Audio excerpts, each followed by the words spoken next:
All right, ladies and gentlemen, welcome to a very special interview today. This is Vito Glazers After Dark podcast, live from West Hollywood, California. I'm in the house with the legendary Tom Dreesen. Tom, how does it feel to be in Hollywood right now? I've been here for 45 years now in this area, but I think when you say legendary, I always say whenever they give me that title, I say, you know how I became a legend? All my critics are dead. I outlived them all. There's a lot of people in the media right now that kind of wish that would happen for them as well. But you've been out here 45 years. But one thing we got in common that I just found out downstairs is we're both born and raised in Chicago. So we're Chicago refugees, right? We're out here. Before I go into the whole Chicago thing, I want to talk to you a little bit about little advice that I just recently started sharing with people. And I had a kind of aggressive acquaintance come to me, and they were trying to give me a lot of financial advice, right? And they're like, oh, you guys in Hollywood, you guys are all weirdos, you're getting too much sunshine. And he was trying to tell me, I need to do like more investing, and I should like stop doing as much entertainment and get more into business and stuff like that. And I politely had to tell him, I don't take advice from people that live in the cold.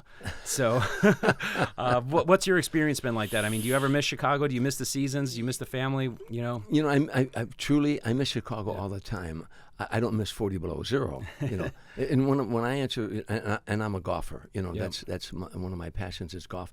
And so that a friend of mine was 57 years old. He lived in Chicago, and he said, Tom, I live in Chicago. If I live the national average, 75, he said, I hope I live a lot longer. But if I live the national average, that means I got 18 years left. And he said, of golf. He said, if I stay in Chicago, I've only got 9. It cuts it in half. Yeah, it does. So out here, we're going to play golf in January and in February and all season long. But I'm a Cub fan. I'm a Bear fan. I'm a Bulls fan. Yep. The people of Chicago, I got started there in show business, and they supported me, and they're very supportive even to this day. When I go back home, so that I miss. I miss the neighborhood thing. Yeah. We don't have neighborhoods out here in Los Angeles. When you grew up in Chicago, you knew everybody in your neighborhood, and everybody knew you, and you knew the families and everything. Out here, you don't know your next door neighbor after 25 years. You've got gates. People pay extra to not know the neighbors. I know I actually moved. I spent a lot of money to not have to talk to my neighbors. So that's just kind of how it is out here. Yeah. But okay, so let's talk a little bit about Chicago. You're from the South Side? Yeah, I'm from a suburb called Harvey, Illinois. Yep. Harvey, when I was growing up, it was steel mills and factories. It was a microcosm of Chicago. It, working class, blue collar people. We had, maybe 18 different type factories. They made everything from clutch plates to crankshafts and taverns. We had 36 taverns and all, and my father frequented every single one of them at one time or another. We had a very poor family. There were 8 of us in a family, 10 counting my mom and dad. There were 4 boys and 4 girls. We lived in a shack. I shined shoes in taverns. I set pins in bowling alleys. I caddied in the summertime. I sold newspapers on the corner, all to help feed my brothers and sisters. And none of this do I regret. But that's how I was raised. At age 16, I had to drop out of high school because I had holes in my shoes. I wore raggedy clothes to school. And when you're in high school, everybody dresses to the nines, and you stand out if you aren't, dressed like them or look like them. So I was 16. I dropped out of high school. I worked in a bowling alley. I started running with a pretty tough crowd, and getting in street fights and things like that. Nothing I'm proud of. But then at 17, I went in the Navy, and it changed my whole life. I got a high school diploma from the Navy. For the first time in my life, what changed my life was in boot camp, they shave your head. Everybody's got a shaved head, and everybody wore the same clothes. So if you look around, all of a sudden I was equal. I was equal to everybody, and from this point on, it was up to me, to achieve things. But that was a major thing. The other thing was, I lived in a shack that had no bathtub, no shower, and no hot water. So I could stand under a shower and let as much hot water flow on me as much as I wanted.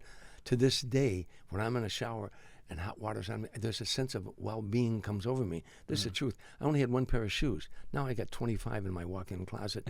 So it does, little things, make me feel good. But it changed my life, and service did. Yeah, that's great. So you're a veteran, and you were in the Navy? I was in the Navy 4 years. I served on 2 aircraft carriers, the USS Tarawa and the USS Essex. But I also served with the Marine Corps unit for 9 months called NEGDF, Naval Emergency Ground Defense Force.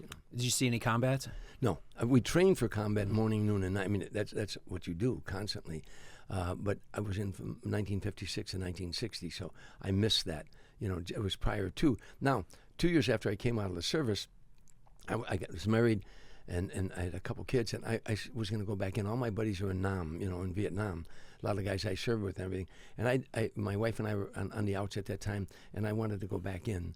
And I asked the Marine Corps recruiter, I said, if I go in, because I trained with the Marine Corps, even though I went through Navy boot camp, I said, do I have to go through boot camp at Pendleton? And he said, let me check for you. He came back and he did check my record. He said, yeah, you got to go through Pendleton. He said, Tom, you don't want to go. You try to get back with your wife and family. And probably good advice. Yeah. And here's something interesting. Actually, this wasn't really originally in my list of questions, but it kind of brings back that kind of patriotism. And it's not something you see now. Now you really don't see people feeling obligated to serve their country, right? Like we used to. Before, it was kind of a badge of honor. It was kind of something you were called to. Why do you feel that's kind of changed throughout, the past 30, 40 years, or even, I don't know, now you're saying maybe almost 50 years. Why were people so, especially men, so excited to join the service and get involved with stuff and even think about going back and supporting their country in conflict? And now people just don't even really seem to care that much. It comes from the school systems especially, but you got to remember, now when I was a young guy, World War II wasn't that far away, so everybody was patriotic in those days. I mean, in Harvey, Illinois, there was a pizza place that I hung out at. If you went in there, when I came out of the service, if there were 20 guys in there, 19 of them served. Only a couple were drafted. Most of them were all volunteers. Right. If you weren't going to college, then going into the military was a good thing. And every family where I grew up had members that had served in the armed forces, and several who had died in the armed forces. So there was a real strong sense of patriotism. I shined shoes in all these bars in my neighborhood. These were all World War II and Korean veterans. And they were just proud to serve. 4th of July parades in Harvey at that time, the flags were flown, and there was a real sense of America, and how much you love this country, and for what reasons. You can argue with. You want to argue with me about wars? I understand that. I spent 4 years in the service, but you can argue with me about Vietnam if you want to. I'll let you argue with me about a lot of things, about a lot of wars. I won't let you argue with me about World War II. If we lost that war, we'd be speaking, you and I'd be speaking a different language right now. Right. There was no doubt what Hitler had in mind for this country. There was no doubt what Tojo had in mind for this country. We would be in concentration camps. Those men and women of that era, Tom Brokaw was right. That was truly the greatest generation, because we were attacked from 2 nations. Pearl Harbor was destroyed. Most of our aircraft, our ships were destroyed. And these men and women ponied up. The women back home here, and the Rosie, the Riveters, and all that, working 3 shifts. Everybody that saved this nation. So I won't let you argue with me about that. And that's and I'll end with this. Today, young kids today, if the person they wanted to become president wasn't elected, then they had to go to safe spaces.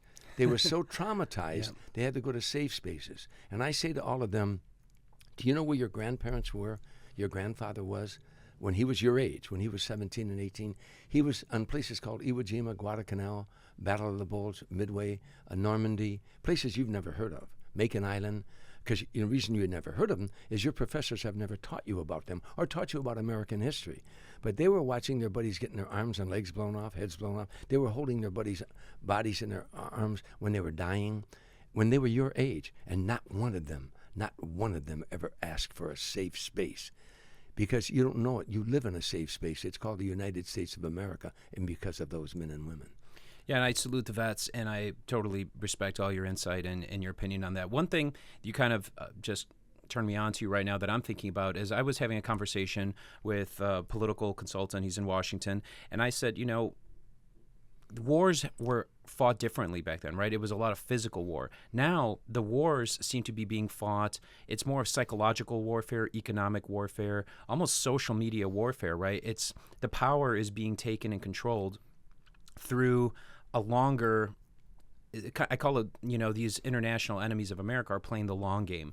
So how do you, have you seen that as well? Being in the entertainment industry, I actually think that Hollywood is one of the targets of the international warfare. I think it's been infiltrated by a lot of money from countries that don't necessarily have America's best interests in mind.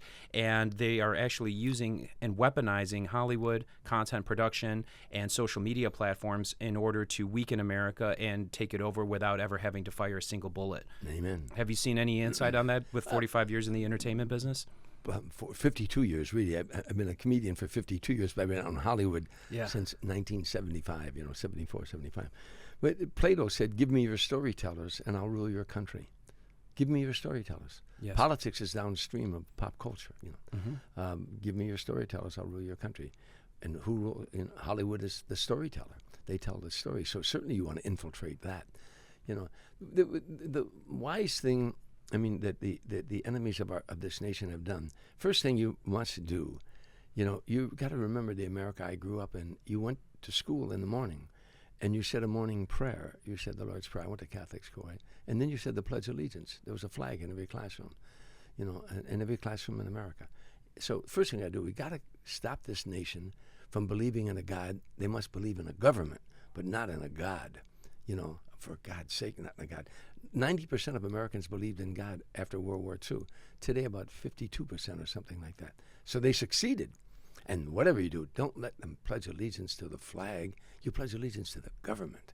That's what you do, not to that flag. Let's disrespect that flag as much as you want. In fact, let's burn it.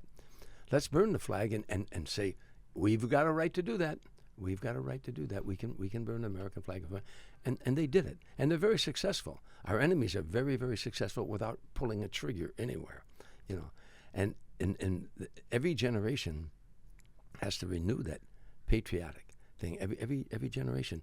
And it hasn't been renewed in maybe 5 generations, Yeah, it's pretty interesting. Well, if I was the current mainstream media, I would just take that clip of you saying, let's burn the flag, and I would just post that everywhere and leave the rest of this interview on the editing room floor. That's exactly what I'm talking about. Yeah. They control the narrative, By the way, people are listening to this saying, this guy's a comedian? Yeah, I was going to say this. We got a little intense off the bat, but it's okay. It's, I'm all about just perpetuating the conversation, whatever you have in your mind. I agree. You actually... one thing I did want to ask you about, we were talking about kind of the owning the storytellers, right? And I recently got to meet Deepak Chopra. Are you familiar with Deepak Chopra? He's like a huge thought leader. He was on Oprah.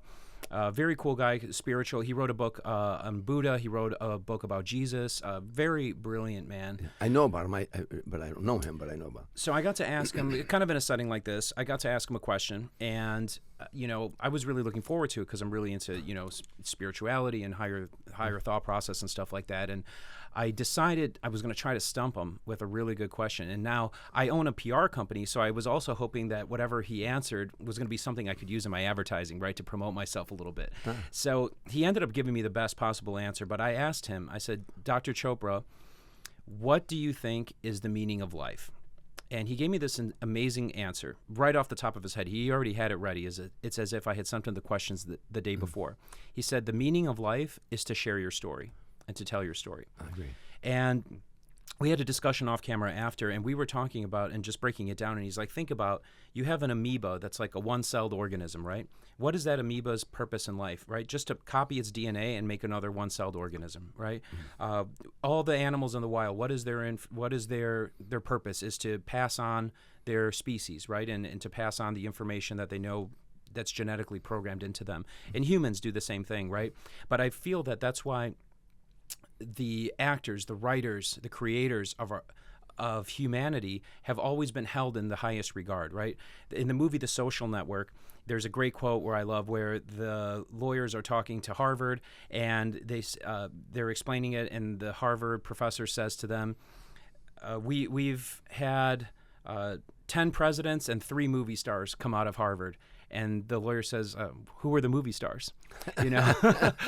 So we hold storytellers at a very high regard, right? And I just was wondering, in your life as as being a storyteller, essentially, right? You've made an entire career out of first being an orator and a comedian, and then making a kind of a second career out of just talking about your days as a comedian, right? And I love your material. How do you feel about how important it is for people to share their story? Well, it's the only reason you're put on this planet. Nothing, any information you have, Vito, was not yours. Somebody gave it to you. You learned it through hardships, but most of it was passed on, and so it's your responsibility to pass that on. You know, there was a book many years ago called The Magnificent Obsession. You know, and it doesn't have too much to talk what we're talking about. But it was written by Lloyd C. Douglas. Its predecessor was a book called Dr. Hudson's Secret Journal. And in it was the secret of success. If you want to become successful, you have to believe biblically when you say, I ask and you shall receive. When you ask your master, you say, I want to own my own PR firm one day, or I want to be a stand-up comedian. When you ask, and you have to absolutely believe, once you ask, you will receive. Well, in the book it says, once you ask and you know you're going to receive now, then you must keep your eyes and ears open for his less fortunate people. And you must help them. And if you can help them privately and quietly, even more so. Within 30 days, your master will reward you toward your endeavor. So, you know, anybody you can, if you help them, you have to swear them to secrecy and say, I'll help you, Vito, but you promise me you'll pay it forward. That you don't pay me back, pay it forward. Why I give the motivation talks that I do is what you're talking about. I'm a stand-up comedian first, last, and always. That's my preference and what I love to do. Well, yeah, this interview's been hilarious so far, so I can see why. But I slept in an abandoned car. We're out in front of Sunset Boulevard right now. I used to hitchhike up and down this strip. Hitchhike, begging to work for free at the Comedy Store. At that time, my wife and kids were in Chicago. I was struggling, you know. So I ended up sleeping in the car. It wasn't my car. It was up on blocks. It was an old Nash Rambler. The front seat came down. So I hitchhike up and down Sunset Boulevard, begging to work for free at the Comedy Store. And I succeeded. I succeeded in everything that I set out to do through doing these principles that I talk about in my motivation talks. Perception, all of life is about perception. Visualization, whatever the mind can see and believe it will achieve. Self-talk, the most important person you'll ever talk to is yourself. And develop a sense of humor. A sense of humor is when you have the ability to laugh, not at other shortcomings and misfortunes, you have the ability to laugh at your own. I learned these lessons, I read these books, and I practiced these things, and all my dreams have come true. Now, it's my responsibility to share that with others who may be going through the same thing. And that's what you have to do. Deepak Chopra, by the way, is just a brilliant guy. I read a couple of his books. I didn't quite understand what you said. I said, oh, yeah, I heard that name, but now I remember it very well. But that's exactly what you do.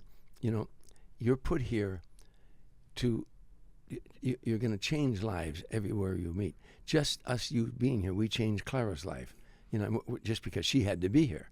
So everything that you do in life is changing something else's life. You know, it's all about, to me, passing on any information that can make somebody else's load lighter.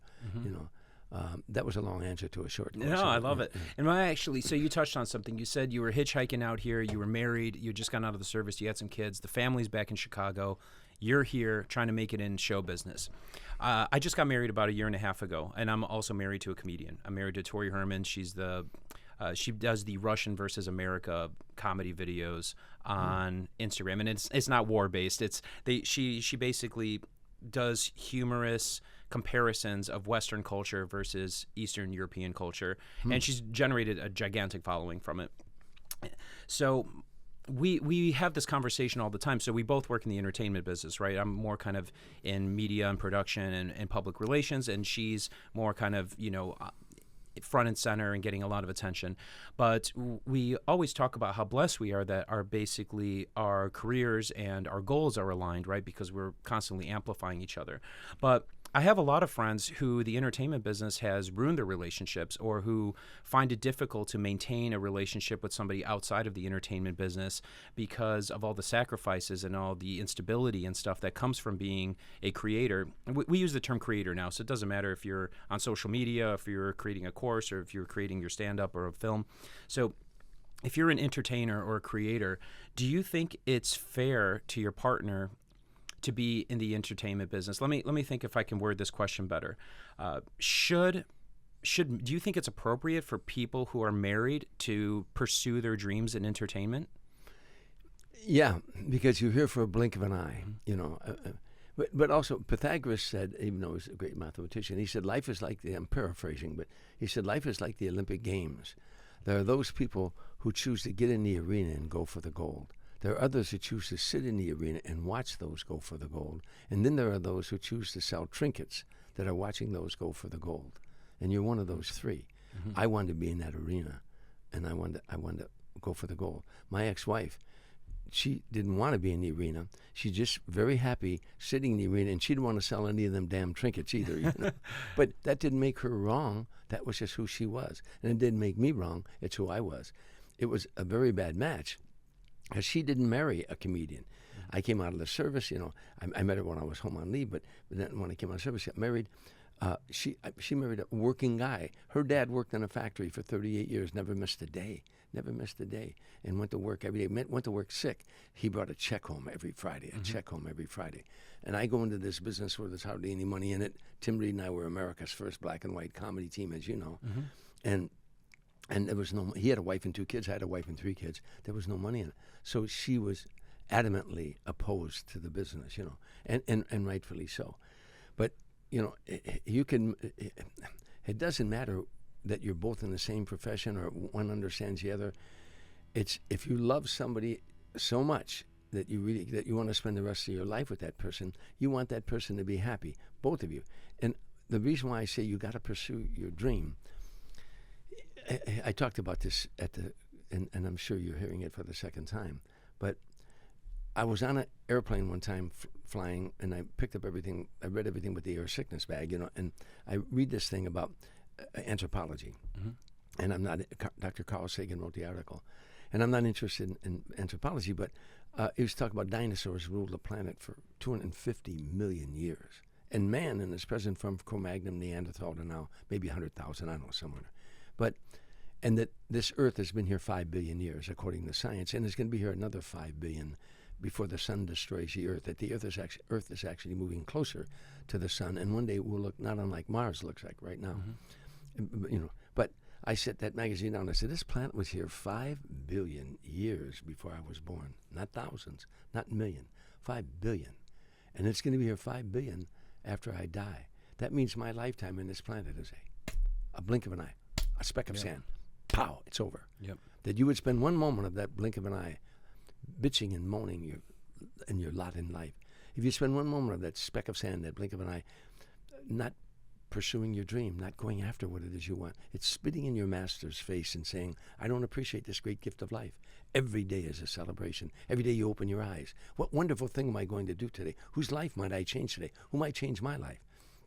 If someone knocked on your door every day of your life and brought you a unique, original gift every day, you know, how much would you appreciate the gift? How much would you appreciate the giver of the gift?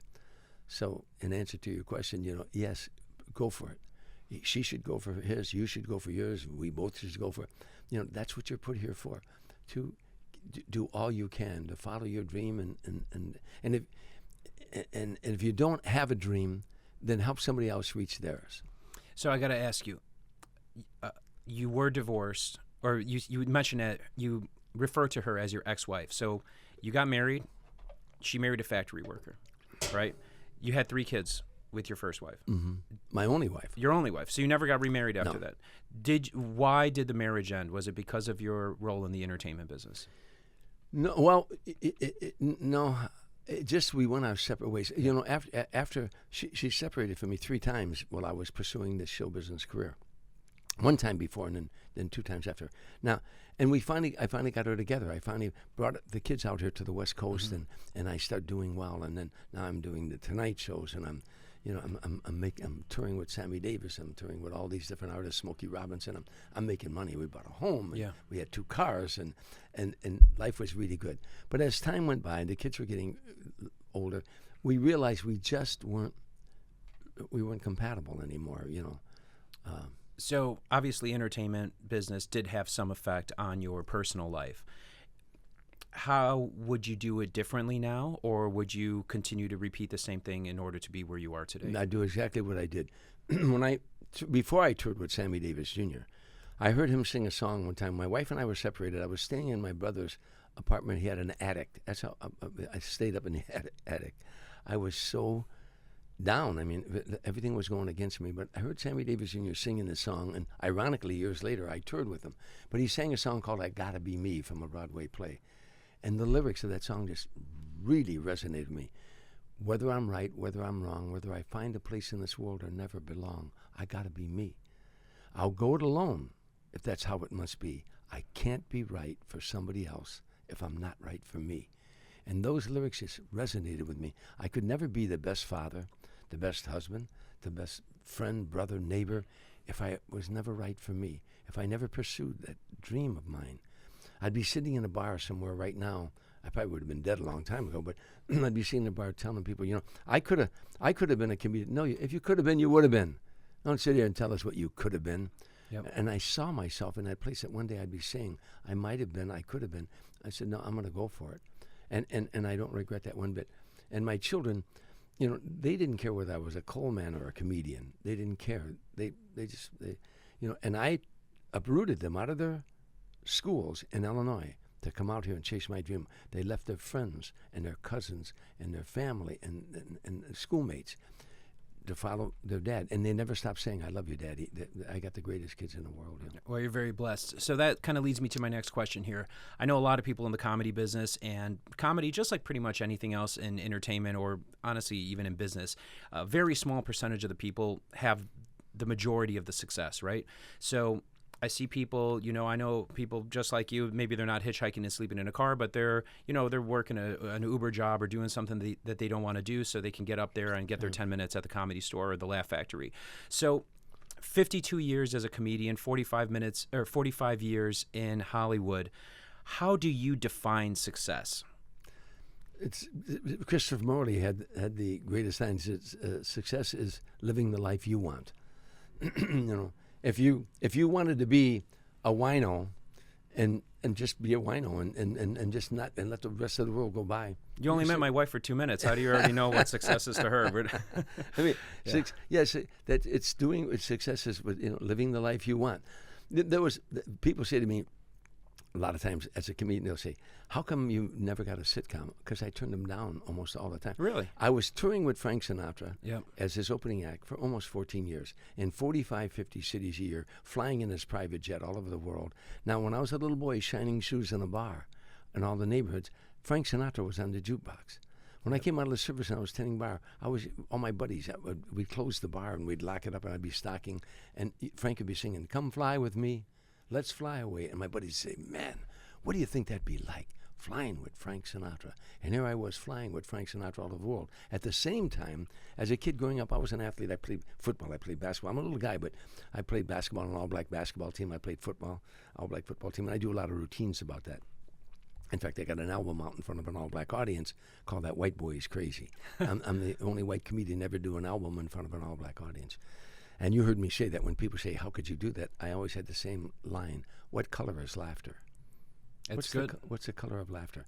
But at that same time now, I'm also touring on a tour, a golf tour. It was basketball, baseball, football, hockey, tennis, and show business people that were 10 handicap or below.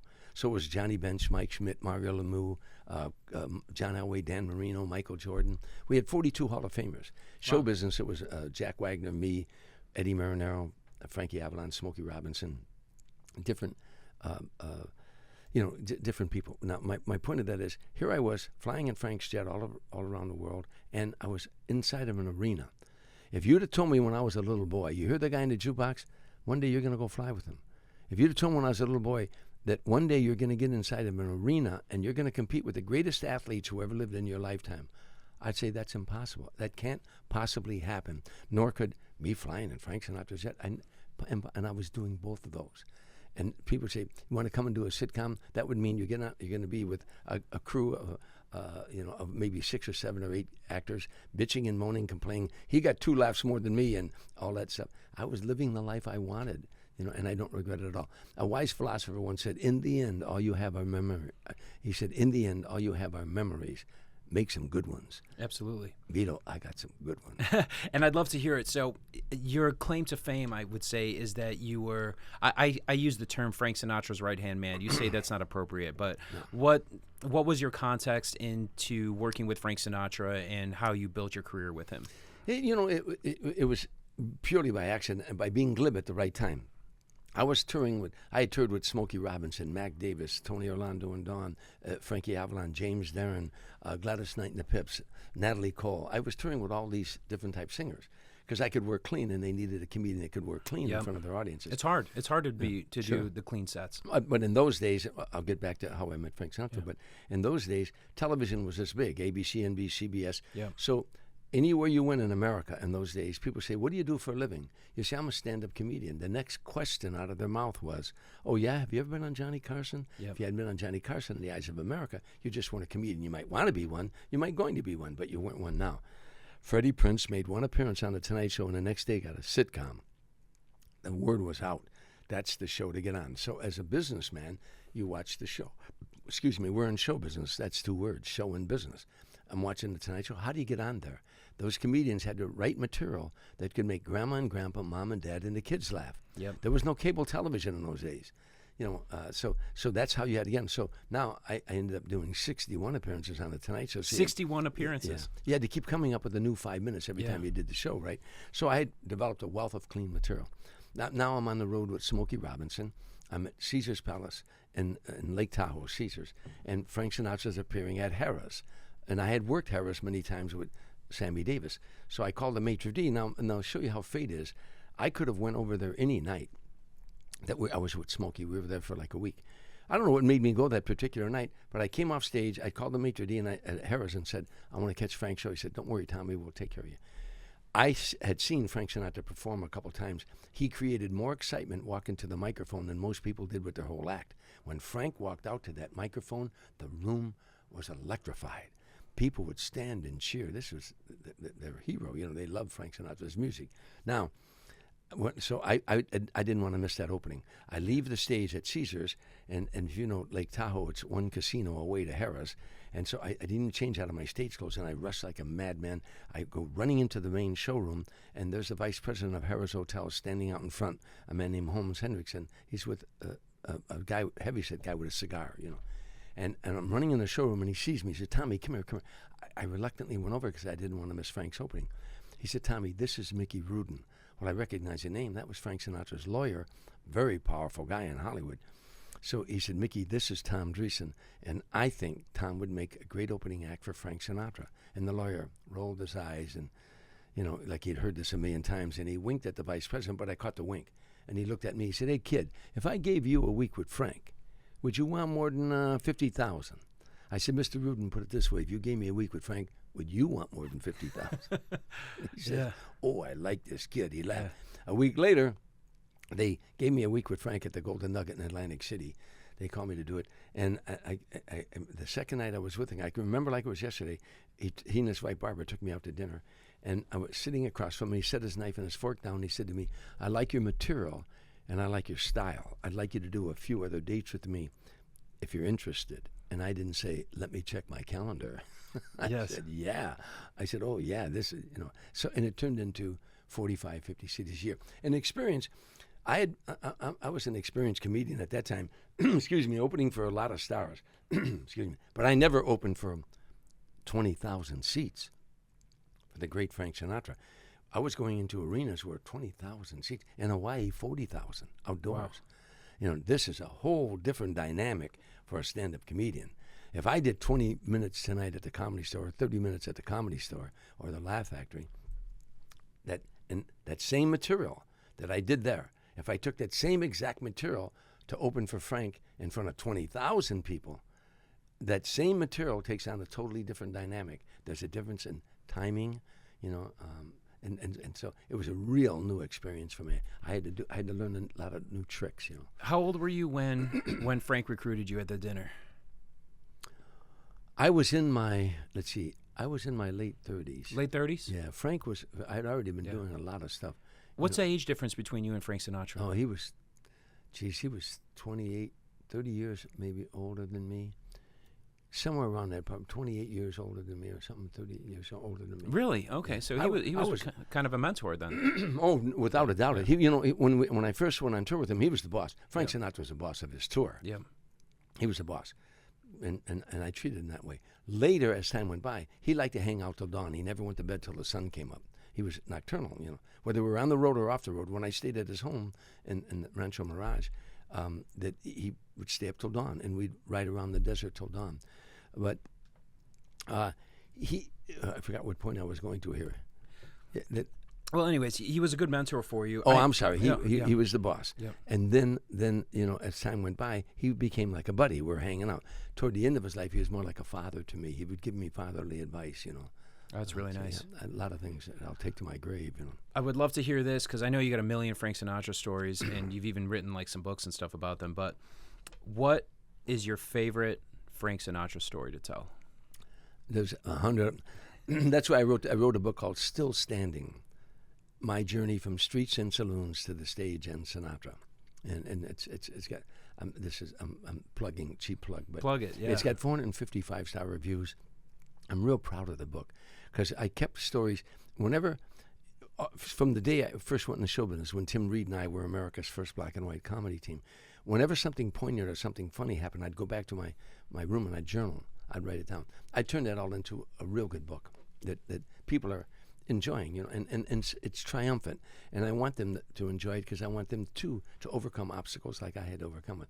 So I could tell you 100 Frank Sinatra stories. Probably one of the insightful things about him, we were coming out of the Waldorf Astoria one night in New York on our way to do a show. And he went out the back way because if he went out the front, he'd have got mobbed. So we went out the back way and they had a limo back there rushing us to the gig. As we were going out the door, the security was taking us to the limo. A woman jumped out of the doorway, and the doorman told me later on she'd been hiding there for like 5 hours. And she started screaming, "Mr. Sinatra, please, please, Mr. Sinatra, please." And they were rushing us to the limo. And when Frank started getting limo, the security was holding her back. And she kept hollering, "Please, Mr. Sinatra, please." He came back out, and he walked up to her. He told security, "Leave her alone." He said, "What is it, ma'am? What is it?" She said, "My husband is homesick. He's terribly, terribly ill. And if I could get an autograph from you, it would mean the world to him." Frank said, "Sure." And he's signing the autograph, and she said, "Oh, what beautiful cufflinks." He had very, very expensive, well over $1,000. I know where these cufflinks came from, well over $1,000. She said, "What beautiful cufflinks." She said, "Thank you." He finished the autograph, and he took the cufflinks off, and he handed them to her. He said, "Give these to your husband." She said, No, I don't want them. I just was admiring them." He said, "No, I want your husband to have them." Now, we get in the limo, Vito, and I said to him, "Frank, that was beautiful, but why did you do that?" He said, "Tommy, if you possess something that you can't give away, then you don't possess it. It possesses you." I said, "Wow, that was really pretty heavy." And then he said, Aristotle Onassis, he said, "Tommy, nothing we have is ours." He said, "That shirt you have on your back, if you die tomorrow, somebody else will be wearing that shirt, So it's not even your shirt." He said Aristotle Onassis had mansions, private jets, yachts, and billions of dollars. And the second he died, it transferred. None of that was his. He was only using it. Nothing we have is ours. That profoundly changed my life. I could give you 20 different ways, but a simple thing. One time, like a week later, I had all my Goombas, all the Italian guys over my house watching Monday Night Football. The Bears were playing the Vikings, right? And Eddie Marinero's a buddy of mine. He played for the Vikings. So I got all these, I'm going to name drop now, but I had Dennis Farina, Joe Mantegna, Joe Pesci, Eddie Marinero, Frankie Avalon. Frankie was making Philadelphia steak sandwiches. I had all the Goombas over the house, And so I thought, oh, gee, I don't have any beer and pop for the guys. So I rushed over to the liquor store, and I had just played in the Lake Tahoe golf tournament. I had an NBC golf shirt with an NBC hat that matched the golf shirt. And I rushed in there, and because I had played golf that day, I rushed in, and the guy behind the counter, I'm bringing all this stuff to the counter, he was a foreign guy. He said, "Oh, I like your hat, boss. Nice hat. Could I have your hat?" And I said, "No, it matches my shirt." Anyhow, I paid for the stuff. I rushed out to the counter, and I thought, what the hell did I just do? I walked back in. He had 3 or 4 people in line now, because I took the cap, and I set it way at the end of the counter, and I started going, he said, "Hey, boss, I'm only kidding. I said, no, I want you to have it. The thought that a hat possessed me, that I had not grown as a human being, that a hat owned me, And from that point on, I never forgot that. There's a lot of other stories. That's brilliant, actually. And sometimes you just have to have those really specific things happen to you in order to be tested to see if you've actually learned anything, right? Otherwise, I feel like we just keep reliving the same mistakes over and over again. Absolutely. I love the Frank Sinatra story, and since we're talking about having a couple pops, I think we were on Mancow, and you told this great story about Frank because he loved Jack Daniels, right? That was like his thing. And is there a story where somebody else sponsored him, and he thought it was Jack Daniels? Yeah, that's great. You remember that. I remember that, but tell me the details. That's my favorite Frank Sinatra story. My dad loves Jack Daniels. All he does is drink only Jack. I love Jack Daniels too. And then you told that story, and it was like 6 a.m. because we were doing morning radio out there. Yeah. And I would just love to hear that story in person right now. It would make my day. A Scotch company came to Frank's manager and said, "We want to sponsor his tour for the whole summer." And anyhow, long story short, several $1 million offer and all this other thing, and they finally agreed to it. And anyhow, Frank was getting up in years at the time, but for 50 years or more, when he had 2 songs to go, he would, to have a little Jack in the splash, and he would say to the audience, he'd toast the audience, and he always would say, "May you all live to be 150 years old, and the last song and the last voice you hear is mine," something like that. So now, that night, all the opening kickoff of this tour, all these Scotch people are in the audience, all their clients and their representatives, and they're all there. Probably a couple hundred people there from in a 15,000 seat arena, and so the manager was telling him, don't forget, that tonight when you drink your toast, it's going to be at Scotch. He said, yeah. Anyhow, but for 50 years, he's been sipping Jack Daniels. So he gets to that part of the show. He said, "Wonderful audience, ladies and gentlemen." He used to say about Jack Daniels, nectar from the gods, But he got to Scotch. He said to everybody out there, "Salute, may you all live to be 150 years old. The last voice here is mine. Salute." And he goes like this. He goes, he said, "What is this shit?" The manager's face white as it went. White as this piece of paper. White as it goes. All the clients in the audience.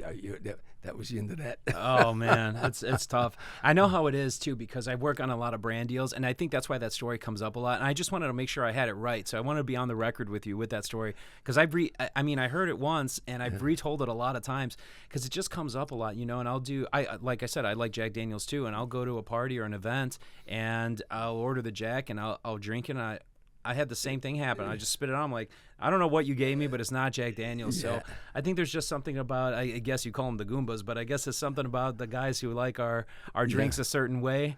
It's hard to, you think you want to get paid and you think you can veer off, but you just got to keep it real, right? And Frank was a creature of habit. Yep. Excuse me, and he was very loyal to, but he wasn't thinking, I think, when that happened. No, you get caught up in the moment and stuff. So that makes me think about Frank Sinatra a lot, right? Because he's such a classic, right? He had the movie. He was kind of the triple hitter, right? He was the movie star. He was the singer. He was just kind of like the ultimate entertainer of the time, right?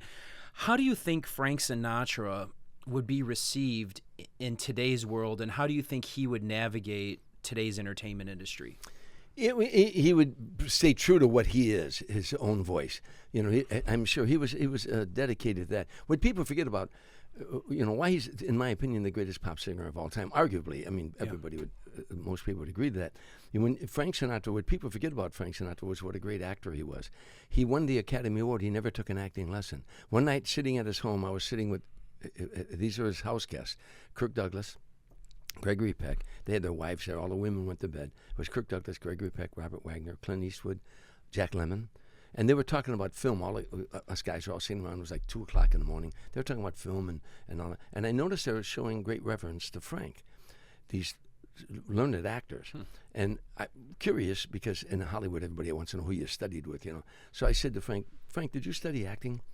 Before he could answer, Gregory Peck grabbed my arm real hard. He said, "Acting lessons would have ruined him. He was a diamond in the rough you didn't fool with." When Frank Sinatra, when you gave him a song, it became a script. What did the writer feel the night the writer took pen in hand? He would immerse himself in that lyric and become that lonely guy in the bar whose woman left him, and he's never going to find love again. And you felt that. And also the joy of songs. Come fly with me. that no one interpreted lyrics like that. One night having dinner with Frank, Steve Lawrence, who is a great singer, Steve Lawrence said to Frank, you ruined it for all the rest of us. Because once they heard you sing it, they knew how it's supposed to be sung. You felt that. He knew he was. Charlton Heston said to watch Frank Sinatra sing a song is like watching a 4-minute movie, because he just immersed himself in lyrics. He was a great actor, a brilliant actor, and he danced with Gene Kelly. Arguably the greatest career show business ever known. And I think today that he would approach the business and stay true to what he's about, and he would interpret the lyrics that way. I'll tell you something interesting. After Frank died, there was a Latin kid, a Mexican kid that had a hip hop show here in L.A. and I forget what. Anyhow, but he kept pestering my manager. He wanted me on the show, and it was a hip hop show. And so I told my manager, I passed on. I said, I don't know what they'd want me on the show for, but I come out of stage at the Laugh Factory one night, and I'm walking outside, and this kid comes up to me and told me, he said, "Hey, I want you to come on my show. I'm asking your manager." I said, "Oh, I know." My manager told me. Meanwhile, cars would go by blowing horn, people jumping out wanting pictures taken with the guy. Everything was very famous. But I go to his show. I get up at 7:30 in the morning, hip hop show, and it's playing hip hop music. And he wanted to interview me in between songs. And I got Tom Dreesen, who toured with Frank Sinatra. If you have any questions with Frank Sinatra, and the switchboard lit up. And people start calling 17 years old, 19 years old, 18 years old, asking questions about Frank Sinatra. Can I swear on the show? Here? Yeah. Right. Yeah. Oh, okay, I want to tell you exactly what the guy said. When we went to commercial break, I said, I don't get it. I don't get it. Hip-hop is so far from Frank Sinatra. I can't believe all these people calling. He said, I said, all these young people calling. He said, oh, man, what you mean? He was a fucking outlaw, man. Now, they saw him, maybe not his music, but they saw him, I did it my way. Yeah. I did it my way. And that's when you ask that question, what would he be doing? And he'd be doing it his way. That's cool. I think that's a great insight. And I do think that Frank Sinatra is one of those acts that have transcended time and space, right? It just always works. I mean, when I'm having a dinner party, first thing I do is I go put classic Frank Sinatra hits on. I mean, it ties the room together, right? It's something that everybody can connect and relate to, and I feel like even Michael Jackson's music doesn't really tie the room together like a Frank Sinatra. Well, his music, when you think about it, Vito, his music is a soundtrack of your life. Yeah. People went steady to his music. When somebody loves you, it's no good. People got married to his music, love and marriage. People got divorced to his music. It's 2:45. There's no one in the. People got remarried to his music. Love is lovelier the second time around. It's a soundtrack of your life. When Frank Sinatra died, I went to the house, and of course paid my respects and everything. And Barbara asked me to be a pallbearer. I was leaving there, and all the paparazzi and everybody were out in front. I was driving down Sunset Boulevard, and there was a radio show on a talk show, and the woman called in and she said, "My husband fought in World War II in Korea, and he didn't cry at his father's funeral." She said, "But he heard today that Frank Sinatra died.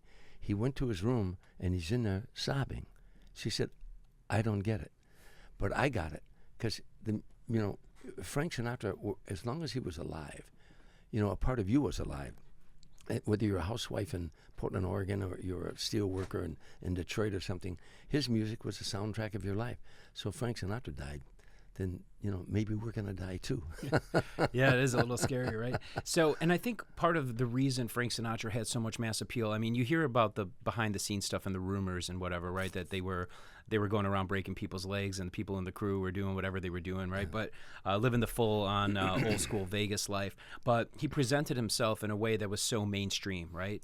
And what if Frank Sinatra had done what like the hip-hop artists of today do, where they just kind of do it their way without any, they don't care about the censorship or like cutting bad words out of their music. In fact, they like the more bad words and the more stuff that they can put into the music, the more negative the subject matter. They feel it's, for a while, it was getting a lot of attention. Now we're so desensitized to it, right? We've got Cardi B and we've got these people just putting out stuff that's so aggressive and so offensive that it doesn't even like faze us anymore. What if Frank had kind of gone that route? Do you think he would have had the success that he had He would have no, because you had to stay true to what you really are. You know, you didn't. You know, and he truly was a pure singer. He sang from down here. Yeah. You know, so he could have never done it. He said to me one time on a jet, we were flying back from a gig, and he said to me humbly, he said, "Tommy, I don't care that my name lives on. I would like the music to live on."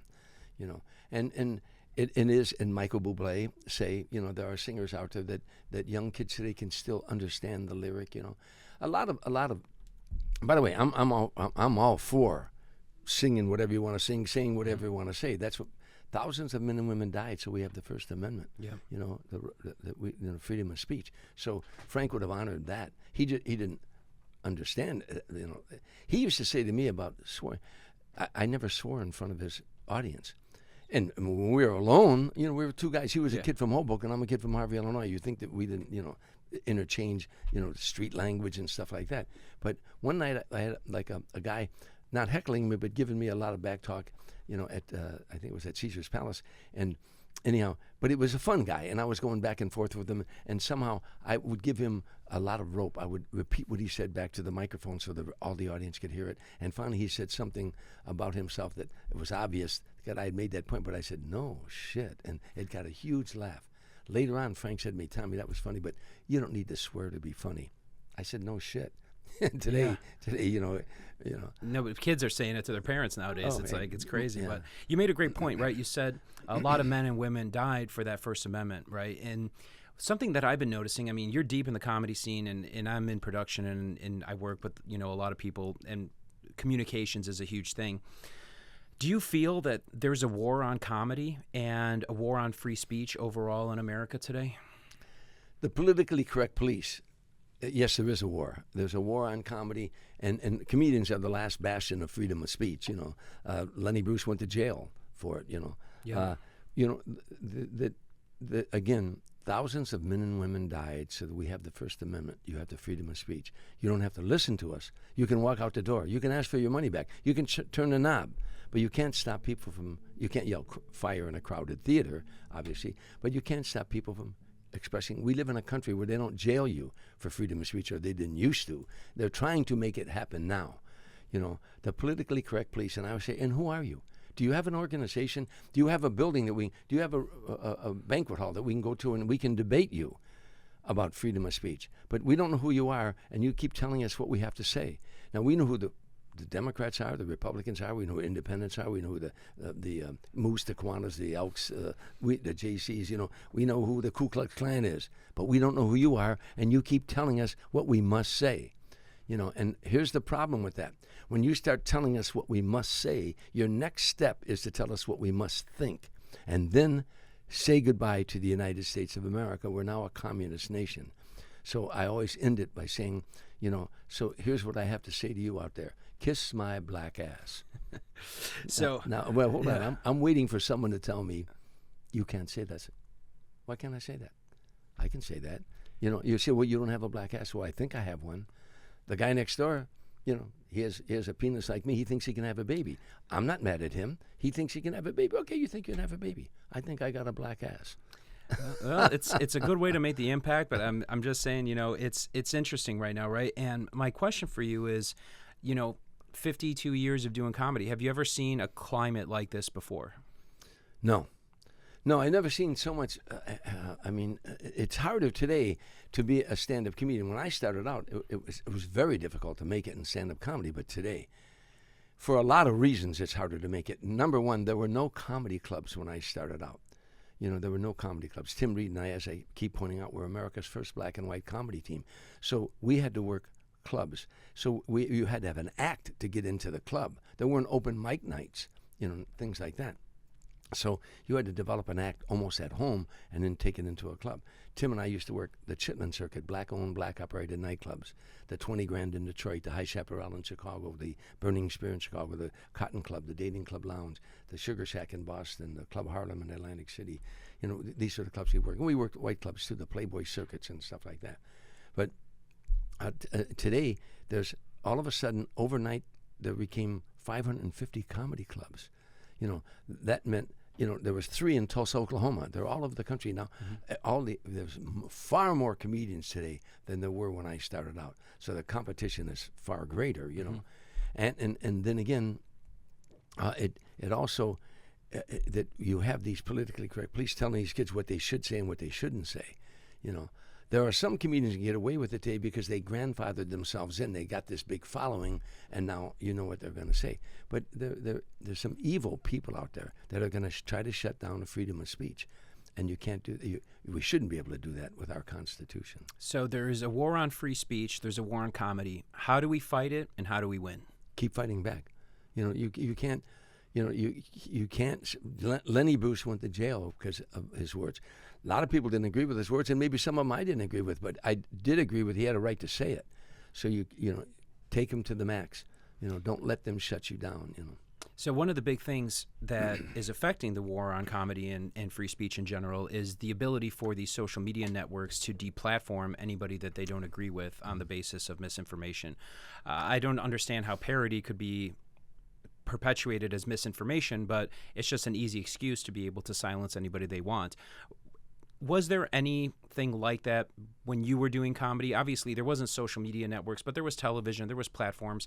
Were people canceled for their thoughts back then? And did the powers that be, did the government, or did people who didn't benefit from speech being free ever try to cancel you or shut down your ability to tell a story? Well, you know what misinformation is? It's when you don't agree with me. When my politics don't agree with your politics, we call that misinformation, and which is bullshit, which is absolute bullshit. But there was when Tim Reed and I started out, we were America's first black and white comedy team. You didn't see a black guy and a white guy walking down the street together, let alone on the stage together. So when we walked out in front of an all-black audience or an all-white audience, there was a hush came over the room. What is this about? There were some people that were against what we did. On the 4th time on stage, a guy put a lit cigarette out in Tim's face and then tried to beat the bejesus out of me. I boxed when I was in the Navy, but he outweighed me by 100 pounds. Big guy, and then at University of Illinois one night, a guy went out and packed a snowball and hit me right in the face with the snowball, while we were on stage. It came out of nowhere, For the most part, people liked what we did. There was always that one element, that small percentage, a person that didn't like to see a black guy and a white guy get along. If there was a black guy who hated white people, hated them with a passion, he wasn't mad at me. He was mad at Tim for being with me. If there was a white guy who hated black people with a passion, he wasn't mad at Tim. He was mad at me for being with Tim. It was just that reverse racism type of thing. But it was really in the minority. So that's the interesting thing, though, is all these things that you described about people trying to, shut down whatever you were doing. The difference was they had to confront you in person. Now we have what I call these invisible enemies on the internet, right? Yeah. And it just makes small fringe groups seem much more amplified, right? So my question is, do you think that the government benefits by people being offended? If the government listens, yeah, then they benefit by it. Because if people are offended, if I used to say about critics, tell me when people walk out of my show, if they did they think that the price was right for the show? Did they enjoy the show or something? Would they recommend my show to other people? But if there was criticism of my performance, if some guy said, I think he's a jerk, I didn't think he's funny, whatever, comedians get used to these kind of guys. But if there was a percentage of people that said, I don't like the way he does such, I would take heed to it then. I'd listen. First of all, constructive criticism is always good for any comedian, And if you got an open mind, I want to hear your criticisms. But if you're just some jerk that's got a computer in the basement and his mom and dad are upstairs and he's 45 years old, still living with mom and dad, but now he's got power. Mm-hmm. Now he can say, Vito Glazer is a numbnuts. Vito Glazer is a jerk. Oh, trust me, and they love doing it. They love it. Yeah, they love it because they have a source of power. Yeah. So, but again, if a certain criticism is consistent, then I'll listen. I really do want to listen. And that's when your answer to your question, if the government listens. So I'm of the accord that the government actually is perpetuating a lot of this anti-free speech, kind of what I'll refer to as propaganda, right? Or the opportunities for companies to censor free speech. I think that they get a lot of benefit from it because they get more control, right? And if they have control, then they have more people relying on them. I don't think free speech in comedy is great for people who are in power, right? So that's kind of my opinion. I wanted to hear your insight on it, but I want to kind of get off of the serious stuff and talk. You've met a lot of amazing people in your career. Indisputably, probably more than anybody that I've ever met, right? And if you had the opportunity to collaborate with one celebrity, dead or alive, who would you love to work with? Who would I love to work with? There was there was never anything out there like working with Frank Sinatra. I knew you were going to say that. I mean, you have to be realistic. I love Smokey Robinson. He's one of my dearest friends in the whole world. Every year I would run 26 miles for multiple sclerosis. My sister had MS. We called it 26 miles for Darlene. And I'd go back to Chicago, and I'd bring back 15, 20, 30 celebrities. They'd come back with me, all these celebrities, and they would run a block with me, 2 blocks with me. The Chicago Bears and the Chicago Cubs would come, and they'd run, part of a mile, 2 miles, whatever. Smokey's the only one who ran all 26 miles with me. He's one of my dearest friends in the whole world. He's a living legend, Smokey Robinson. Yes. He's written over 4,000 songs. Do you know that? I didn't know that. As you and I are talking right now, Smokey's getting a check from ASCAP. Wow. But he was a delight, and he's my dear friend. So touring with Smokey, that's great.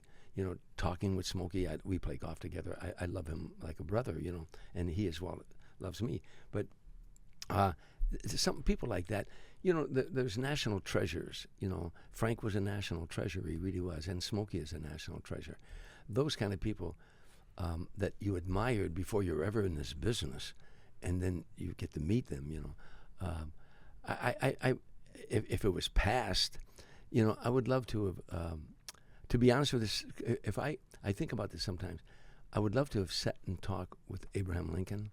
I'd really like to have picked his brain because he had a sense of humor. There was funny things he did. I gave a talk where he gave a speech one time. They were honoring Abraham Lincoln, and I gave a talk about his humor. I would like to talk to him. But the other thing too is, and it sounds like a cliche, but I wish I could talk to Jesus. Now people say they talk to him all the time, but I found it fascinating that this man, at age 30 to 33, he only ministered 3 years. And the profound effect he had on the world today. He only ministered 3 years. He never wandered 20 miles outside of his village. And yet, the profound effect he had on the world. Whether you believe in him or not as the Son of God is a totally different thing. I would love to have sat down and talked to him. I once wrote a play called What Made Jesus Laugh. It was a thought I had, and I could never get it off the ground. But everything I read, I never read that he laughed anywhere. And he hung out. He had his buddies. He hung around with his disciples. They must have sat around and had some jokes or some laughs once in a while. So I wrote a fictional play called What Made Jesus Laugh. And it was a play about, I'll try to make this short, there was 3 acts in it, but and I also had another, I always wondered, who was the first stand-up comedian, not the court jester, the first person who actually got up and did a monologue. So I created this character named Thomas, of course, and he sold wares with his father. They sold wares to the caravans. And Thomas was always telling funny stories. And his father would, like most fathers of comedians today, would say, where are you going to go with that? Get rid of that stupid stuff. Learn a trade anyway. Anyhow, so, and at that time, Thomas was, one day Thomas was telling some funny stories to the caravans when his father wasn't there, to the caravan drivers and stuff, and merchants. And so when he tells this funny story, he hears this big heavenly laugh, this baritone kind of laugh. And he turns around, there's this young guy named Jesus. And Jesus said, you're very funny, Thomas. You should do that. You should do that more often.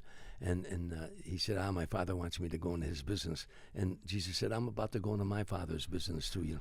In the Act 1. Act 2, Thomas is now, he sneaks into a club one night and the owner tells him, get out of here. He wanted to get up and tell some funny stories. The owner, get out of here. And the owner goes in the kitchen, and the dancing girls leave the stage, And in the audience, the Caravan guys are getting up and they're starting to leave. And Thomas jumps up on the stage because the owner's in the kitchen, and he starts telling funny stories. And the Caravan guys say, "Hey, that's Jacob's son. Yeah, this kid's funny." And they all sit down and order more drinks. Well, the owner comes out and he wants to pull them off the stage, but he looks and sees they're ordering for a second time. Bingo, thus the first stand-up comedian gets his first job. Now he starts growing as a comedian. At the end of Act 2, and Jesus is now getting followings around the area. So he sees Jesus at the end of Act 2, and Jesus says, "You're doing real good, aren't you, Thomas?" He said, I hear you're drawing big crowds too, Jesus.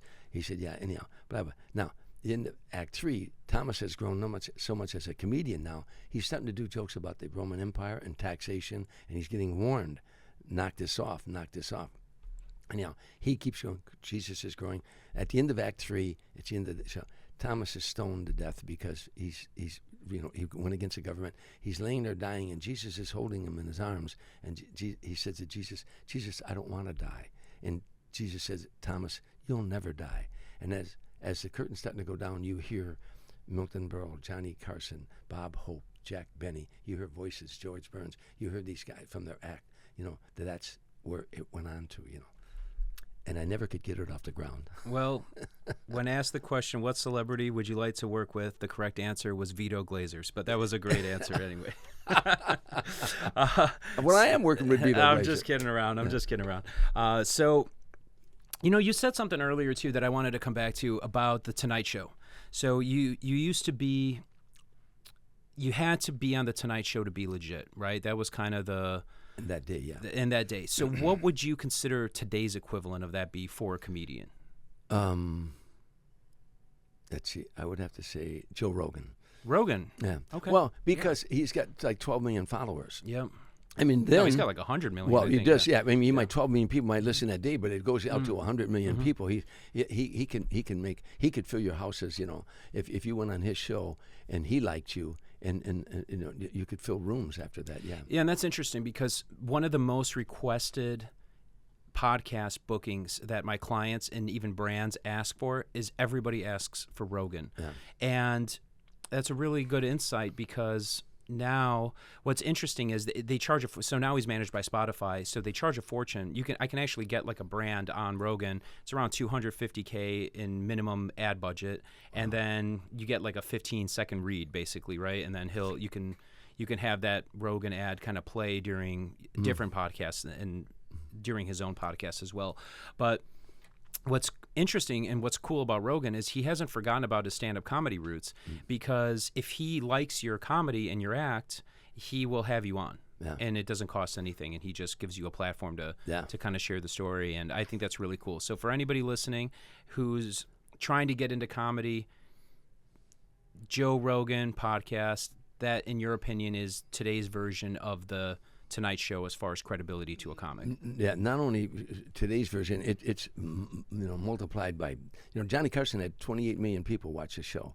So one appearance on the Tonight Show, and all of a sudden a whole world opened up. I was doing Dinah Shore, Merv Griffin, Mike Douglas, Johnny Carson, Midnight Special, Rock Concert, Soul Train, American Bandstand.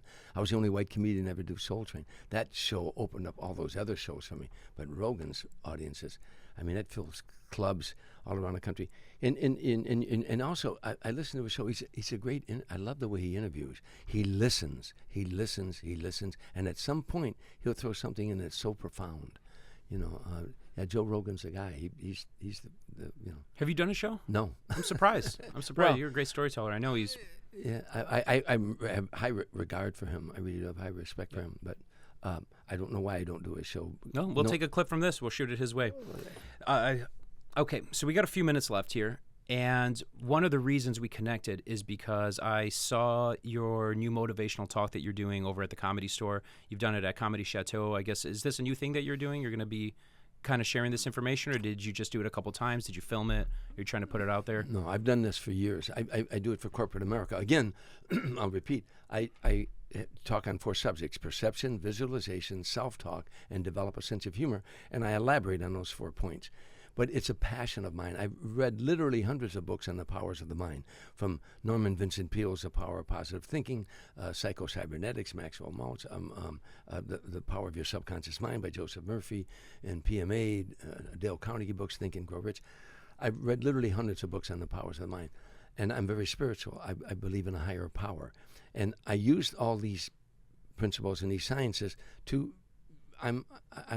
All my dreams have come true, and I want to share that. I want to show others in my profession, or in the corporate world. I do it for corporate America. I also give my talk at universities or high schools. I love motivating people. I love, people trying to help them be all they can be in this short blink of an eye that we are on this planet. Yeah, and that's awesome. And the mind is so powerful. And I talk a lot about. I created this little thing called the gratitude gang, where you just have to be grateful, because the more grateful you are for what you have, the more God gives you to be grateful for, right? No question about it. But the mind can play a lot of tricks on you. And my wife, for example, very popular comedian, and she's generated millions of followers. She was the fastest growing female comedian of all time on TikTok.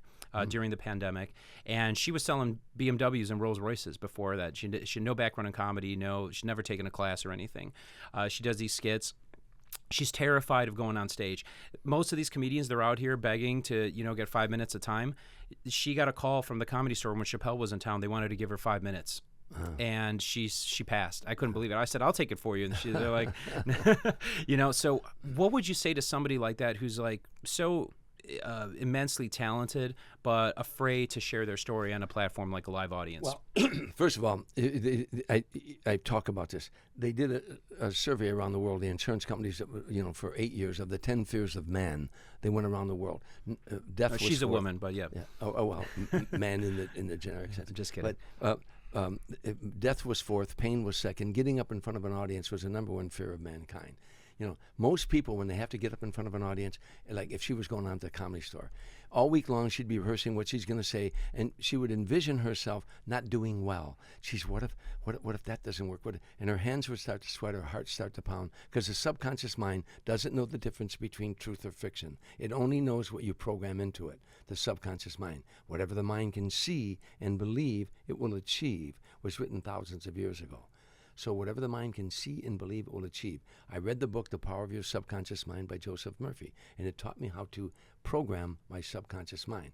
So whenever I would think of myself on stage when I was new and about what I was going to do, and I'd picture myself on stage, and if it wasn't working, my hands would sweat, my heart would pound. I would go, cancel, and I would envision myself doing well. Whatever the mind can see and believe, it will achieve. There's another bit of philosophy. Act as if you are, and you will be. I wanted to be a calm, relaxed comedian. I wanted to feel comfortable on stage. I wasn't when I was brand new, so I began to see it, feel it, and believe it. I would see myself doing well on that stage, and then I would start acting as if I was that character. No matter what was going on inside here, I'd act if I were. So act as if you are, and you will be. So whenever you'd see yourself on that stage, see yourself doing well. Every time you get a negative thought about it, cancel, and see yourself. In fact, over-exaggerate. Not only are you doing well, when you finish, the crowd stands up, they rush to the stage, and they carry you outside, out into the parking lot on their shoulders. Now you say ridiculous, so is a negative thought. Don't give that negative thought any power. You have the power to empower yourself. The powers of the mind are incredible. You want to exercise? If I say to anybody, I want you to get physically fit. You say, I know how to do that. One word, exercise. I say, I want you to get mentally fit. Most people go, duh. No, same thing, one word, exercise. Exercise the mind the way you exercise the body. When I was sleeping in the abandoned car, hitchhiking up and down Sunset Boulevard, I would jog some days, and I would jog to a cadence. Nothing can defeat me. Nothing can defeat me. Nothing. I was exercising my body, but I was exercising my mind. So it's a long story to a short question, but tell the wife, don't see yourself failing. See yourself succeeding. See Vito saying to you, honey, you were terrific up there. See it, feel it, and believe it, and then start acting like you are. I always say, dream it, believe it, achieve it, right? That's kind of how we break it down. So anyways, this has been an amazing conversation. Where can people find you if they're interested in learning more? Right now, I'm sitting here with Vito Glazer. That's right. I have a website, tomdreesen.com, DREESEN, tomdreesen.com. And they can go there and find me, and of course, I'm going around the country. I do a one-man show now, a 90-minute show called The Man Who Made Sinatra Laugh. It's a 90-minute show about my life. He just happens to be at the end of my life, but it's all about stand-up comedy. I started with stand-up comedy, and I eventually, after about 30 minutes, I segue to a bar where there's a bottle of Jack Daniels on the bar, and I tell a funny story, and all the lights go out, and I tell a funny story. The audience is laughing, lights go out, and on the screen, Frank is singing. It's 2:45. There's no one in the place except you and me. Like he's talking to me. I'm behind the bar, like I'm the bartender. When he goes off screen, a spotlight hits me, and now I'm in a bar, and I've come home, and I say to the audience, the first time I heard that voice, I was 10 years old, shining shoes in a bar in Harvey, Illinois, and he was on the jukebox. Then I take the audience from that little boy hearing Sinatra on the jukebox, when he was 10 years old, and hearing Sinatra on the jukebox in Harvey, Illinois, to one day carrying his coffin out of a church in Beverly Hills, California, and I take them on that journey. And it's all funny stories and poignant stories, and it's a story of my life and everything. And in the end, I take them to the funeral. I actually have them in tears. And then I close with a very funny monologue.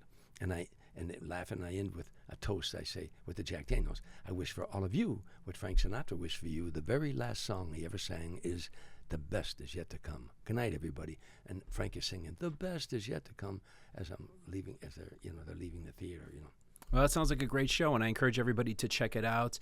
Ladies and gentlemen, this has been another very special episode of Vito Glazers After Dark, live from West Hollywood, California, with comedian and Frank Sinatra opening act Tom Dreesen. You can check him out at tomdreesen.com. All the links will be in the info here, and we'll see you next time.